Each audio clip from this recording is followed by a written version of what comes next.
Mitali bug বহু কষ্ট করে উঠে আসা গরিব পরিবারের এক মেয়ে। শিক্ষাগত যোগ্যতা বেশ ভালোই, ছোটবেলা থেকেই সে পরোপকারী। নিজের কথা না ভেবে বন্ধু এবং শত্রু দুই ধরনের লোকের কথা ভাবত মিতালি। এইরকমই বেশ কিছু তথ্য উঠে আসছে নিউজ অগ্নির ক্যামেরায়। নেতা থেকে কর্মীরা চট করে স্বীকার না করলেই বেশ মাঝে মাঝে ফুটে ওঠে আরামবাগ মহকুমাতে তৃণমূলের গোষ্ঠীদ্বন্দ্ব। আরামবাগ মহকুমাতে তৃণমূলের হারাশিট বিধানসভাতে সেই জায়গায় কাজের বিচারে যোগ্যতার বিচারে তৃণমূল সুপ্রিম মমতা বন্দ্যোপাধ্যায় ও অভিষেক বন্দ্যোপাধ্যায়ের পছন্দের প্রার্থী হয়েছে মিতালি বাগ। গত বিধানসভা ভোটে অনেকের মুখে বলতে শোনা গেছে, আমাকে অন্য রাজনৈতিক দল হারায়নি, হারিয়েছে নিজের দলের লোকেরা। আরামবাগ মহকুমা জুড়ে মিতালি বাগকে জেতানো নিয়ে মাঠে নেমে পড়েছে তৃণমূল কর্মীরা।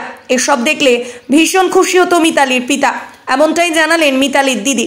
শীর্ষ নেতৃত্ব একদম বাদ বিচার করে একদম পাতি ঘরের বাংলা মেয়ে মিতালি বাগকে আরামবাগ লোকসভার টিকিট দিয়েছে। দলের ভরসা বিশ্বাস কি রাখতে পারবে মিতালি? এতদিনে তার স্বপ্ন মানুষের কাছ থেকে কাজ করবে, তার আশা কি পূরণ হবে? শোনাবো পরিবারে কি বলছে তাদের বাড়ির মেয়ের লোকসভা দাঁড়ানোকে কেন্দ্র করে। দেখাবো বিস্তারিত নিউজ অগ্নির পর্দায়। ব্যুরো রিপোর্ট, নিউজ অগ্নি, নামে নয় কাজের সাংবাদিকতা।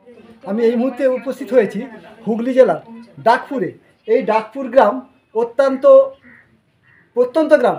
এই প্রত্যন্ত গ্রামে যে মিতালি বাগ সিট পেয়েছে, তো ওনার সঙ্গে আজ আমার সাক্ষাৎ হলো না, কিন্তু ওনার মা, ওনার দিদি এবং ভাইয়ের সঙ্গে সাক্ষাৎ হয়েছে। এই তো এটা হচ্ছে গোঘাট থানা আন্ডারে অবস্থিত। আমাদের লোকসভায় যে 42টা আসন, সেই 42টা আসনে আরামবাগ সাব ডিভিশনের ভিতরে মিতালি বাগ দাঁড়িয়েছেন। তো ওনার মা কি বক্তব্য বললেন, ওনার দিদি কি বক্তব্য বললেন, আমি জেনে নেব। এবং তার সঙ্গে আমাদের নিউজ অগ্নি চ্যানেলে আপনারা খবরটা সরাসরি দেখতে পাবেন। আপনারা নিউজ অগ্নি চ্যানেলটাকে সাবস্ক্রাইব করবেন, লাইক করবেন। ধন্যবাদ। দাদু ছিলেন, বাবার বাবা ছিলেন, মানে রক্ত একটা চলে এসছে কাজের, মানে কাজ করার যে প্রবণতা, নেশা, সেইটা পূর্বপুরুষের কাছ থেকেই পেয়েছে। আর আর মানে এতটাই ওর কাজ পাগলা, ও ঘরে 24 ঘন্টা যতক্ষণ ঘুমে, যখন রাত্রি আমি দেখেছি এসেছি যখন, তখনও দেখেছি 12টা 1টা বাজছে, সেই সময় ফোন এসছে, তখন কি করতে হবে না, রুগী ভর্তি হবে আমাকে যোগাযোগ করে দাও। ফোনের মাধ্যমে বর্ধমানে হোক কলকাতায় হোক এই কাজগুলো করতো। শত্রু মিত্র মানে নেই, আর প্রত্যেকটা মানুষের পাশেই থাকে। আর সব থেকে বড় খুশি হতো আমার বাবা 16 সালে এই রাজনীতি আসে যখন, মানে একটা কোনো কারণে স্ট্রোক হয়ে যায়, মানে নিতে পারেনি চাপটা। কিন্তু সব থেকে বড় খুশি হতো আজকে যে মেয়ে এই জায়গায় পৌঁছেছে, তার যে একটা আশা ছিল, মানে মেম্বার হয়ে যে কাজগুলো করেছে, কিছু কিছু কাজ দেখে গেছে, মানে চোখে বাবা বেঁচে থাকাকালীন না, চোখে দেখেনি, তবে সেইগুলো প্রজেক্টগুলো হবে সেইগুলো কানে শুনে গেছে। যেমন জল ট্যাঙ্কে গ্রাম পঞ্চায়েতে 2টো জল ট্যাঙ্কেও সাধারণ মেম্বার হয়েও কিন্তু বের করেছিল। তখন সেই মানে প্রজেক্টগুলো শুনেছে, কিন্তু সেটা চোখে দেখতে পারলো না কতটা বাস্তবায়িত হলো।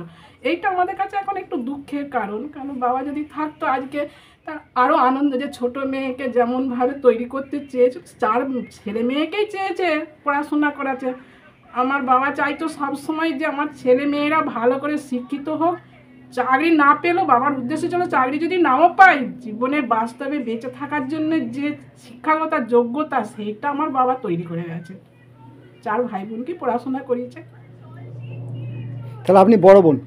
আমি বড়, আমি সবারই বড়। আর 2 দাদা? 2 ভাই। আর মিতালি বাগ সকলে ছোট? না, মিতালি বাগ আমি বড়, আমার বড় ভাই, তারপরে হচ্ছে বোন, তারপরে ছোট ভাই। ওকে। বোন যে দাঁড়িয়েছে সে তো মানে খুবই আনন্দিত, মানে ভাষায় প্রকাশ করা যাবে না। ও তো প্রথম থেকে মানে মেম্বার থেকে, তারপরে পঞ্চায়েত সমিতি, গ্রাম পঞ্চায়েতের মেম্বার ছিল প্রথম, তারপর পঞ্চায়েত সমিতি, তারপরে জেলা পরিষদে এখন সদস্যা, তারপরে আবার এই যে একটা কর্মকাণ্ডে মানে সঙ্গে যুক্ত হয়েছে। খুবই আনন্দিত। আর জনগণকে বার্তা দেবো, যেমন মেম্বার, পঞ্চায়েত মেম্বারের সময় যেমন পাশে ছিল, জেলা পরিষদের পাশে ছিল, আর এখনও যেন সেইভাবেই পাশে থাকে, ঘরের মেয়ে হিসাবে মেনে নিয়ে চলে এবং ওকে জয়যুক্ত করে। আশাবাদী খুবই, 100-কে 100ই পাবে। আপনার নাম? মমতা বাগ। আপনি ওনার দাদা, আপনি বোনের জন্য কি বার্তা দিতে চাইছেন? বার্তা কি, যেমন প্রথম থেকে সব জনগণ বোনের পাশে থেকে সহযোগিতা করেছে, এখনও এই একইভাবে সহযোগিতা করে ভোট দিয়ে জয়যুক্ত করে যেমন আবার কাজ ত্বরান্বিত কাজ করতে পারে, সেইটা আমি চাইব। আপনার নাম? আমার নাম মনোজ বাগ। এই গ্রামটার নাম? ডাটপুর। থানা গোঘাট। এই মুহূর্তে উপস্থিত হয়েছি ডাটপুর গ্রামে। লোকসভা যে নির্বাচন, সামনে লোকসভা নির্বাচনে যে দিদি দাঁড়িয়েছেন,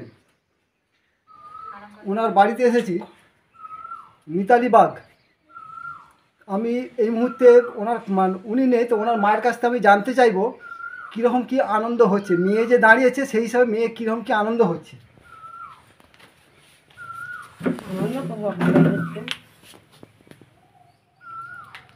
আচ্ছা, আপনি কি মেয়ের সঙ্গে প্রচারে যাবেন? মেয়ের সাথে প্রচারে আমি যেতে পারবো না বাবা, যদি পারি তাহলে যাবো না, কারণ আমার শরীরের অবস্থা ঠিক, আমার শরীর খারাপ হয়েছে, 6 মাস বিছানায়, বুঝতে পারছি তোমার কথা শুনে। হ্যাঁ, আমরা কথা শুনে বুঝতে পারছি তো, আপনার কষ্ট হচ্ছে তাও বুঝতে পারছি। যদি ভালো থাকি যাবো নিশ্চয়ই, আনন্দের বিষয়, কিন্তু যেতে পারলাম না, দুঃখের বিষয়, শরীর খারাপের জন্য। আপনি জনগণকে কি বার্তা দেবেন? আপনার মেয়ে যে দাঁড়িয়েছে, ভোটে যে দাঁড়িয়েছে, আপনি জনগণকে কি বার্তা দেবেন? জনগণকে বার্তা দেবো যে ভোট দিয়ে মেয়েকে জয়যুক্ত করি। আপনার নাম? আমার নাম সন্ধ্যা বাগ।